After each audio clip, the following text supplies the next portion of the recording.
Tahukah kamu, menurut data BPS tahun 2023, hanya terdapat 9 dari 111 sungai yang memenuhi baku mutu berdasarkan PP nomor 22 tahun 2021.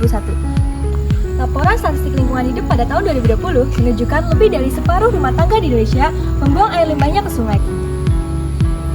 Menurunnya kualitas air sungai dapat disebabkan oleh beberapa faktor seperti limbah domestik, industri, pertanian, perikanan, maupun peternakan.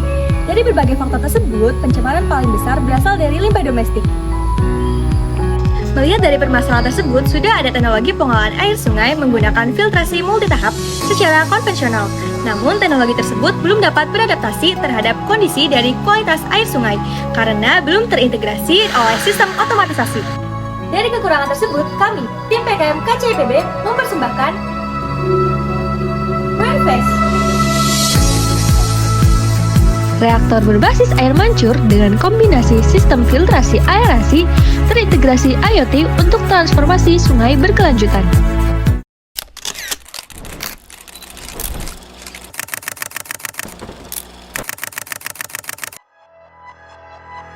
Rainfest dirancang dengan 4 proses pengolahan: dissolved air flotation, filtrasi multimedia, aerasi, dan media attached grout. Dimulai dari air sungai yang dialirkan menuju ke bak reaktor untuk melalui proses pertama, yaitu dissolved air flotation. Pada proses ini terjadi proses aerasi dengan bubble generator sehingga padatan tersuspensi dapat mengapung di dalam air. Padatan yang tidak mengapung juga akan terendapkan dengan adanya buffer-buffer pada reaktor. Setelah itu, padatan yang mengapung dapat terpisahkan ke dalam scum box menggunakan scraper. Scraper memiliki dua variasi kecepatan, yaitu 30 rpm dan 75 rpm bergantung pada nilai turbiditas yang terdeteksi pada sensor turbiditas di dalam bak reaktor. Air yang berada pada bak terakhir keluar dari reaktor dibantu pompa untuk tahap kedua.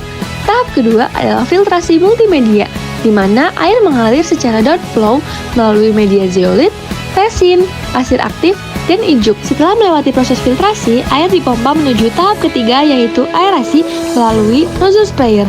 Ketinggian nozzle juga memiliki 3 variasi, yaitu 5 cm, 10 cm, dan 15 cm.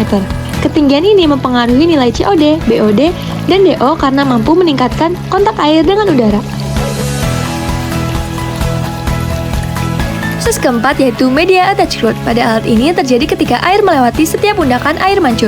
Proses ini akan membantu mendegradasi bahan organik pada air sungai. Reaktor ini sudah terintegrasi dengan sistem kendali otomatis. Sistem ini dirancang untuk memudahkan proses pemantauan dan kontrol dari sistem pengelolaan air sungai pada alat Rainfest. Sistem ini memantau parameter turbiditas atau kekeruhan, ketinggian muka air, dan debit aliran melalui ketiga komponen sensor. Ketiga sensor itu akan mengirimkan input data kepada microcontroller ESP32 dan Arduino Uno R3. ESP32 memberikan perintah pada solenoid valve di scum box untuk terbuka pada ketinggian tertentu yang telah melewati batas. Solenoid valve pada filtrasi multimedia juga memiliki sistem kerja yang sama, berdasarkan debit aliran yang terbaca. Debit aliran kurang dari standar, yaitu 8,5 liter per menit, maka dilakukan pergantian katri tabung filtrasi karena telah mengalami clogging, sehingga air mengalir pada katri tabung filtrasi lainnya. Sedangkan Arduino Uno R3 terintegrasi kepada sensor turbiditas dan memberikan perintah pada stepper motor melalui driver motor, sehingga variasi kecepatan pada scraper dapat menyesuaikan tingkat kekeruhan dari air sungai. Data-data yang terbaca pada seluruh sensor akan disajikan pada laman website sebagai informasi kepada halayak umum terkait data air sungai maupun sistem pengelolaan dari alat Rainfest. Selain itu, website ini juga diperuntukkan dalam proses pemantauan kinerja alat. Berikut merupakan demonstrasi pemantauan nilai turbiditas pada laman website. Data hasil pembacaan nilai turbiditas juga diproyeksikan ke dalam nilai COD dan BOD berdasarkan regresi linear dari sampel air sungai. Selanjutnya yaitu demonstrasi pemantauan ketinggian air.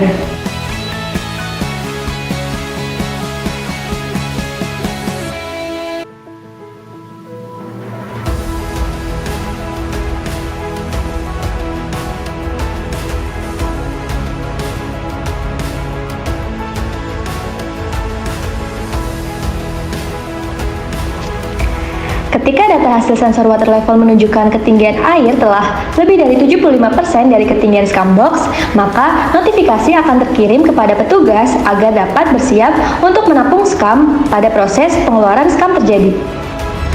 Begitu pula ketika data hasil sensor water flow menunjukkan bahwa debit aliran kurang dari 8,5 liter per menit, maka notifikasi akan terkirim kepada petugas. Notifikasi ini menginformasikan bahwa perlu adanya maintenance di salah satu katri tabung pada filtrasi multimedia. Setelah melewati proses pengolahan, air dilakukan pengujian pada beberapa parameter. Berdasarkan pengujian yang telah dilakukan, unit WNFES menghasilkan efisiensi penyisihan parameter COD sebesar 72,6%, BOD sebesar 66,2%, turbiditas sebesar 70,5%, total coliform sebesar 29,2%, dan peningkatan parameter DO sebesar 67,2%. Berikut ini merupakan perbandingan air pada bagian inlet dan outlet.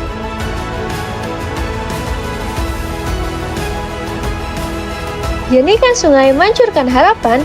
Kami, tim WNFES mengucapkan terima kasih.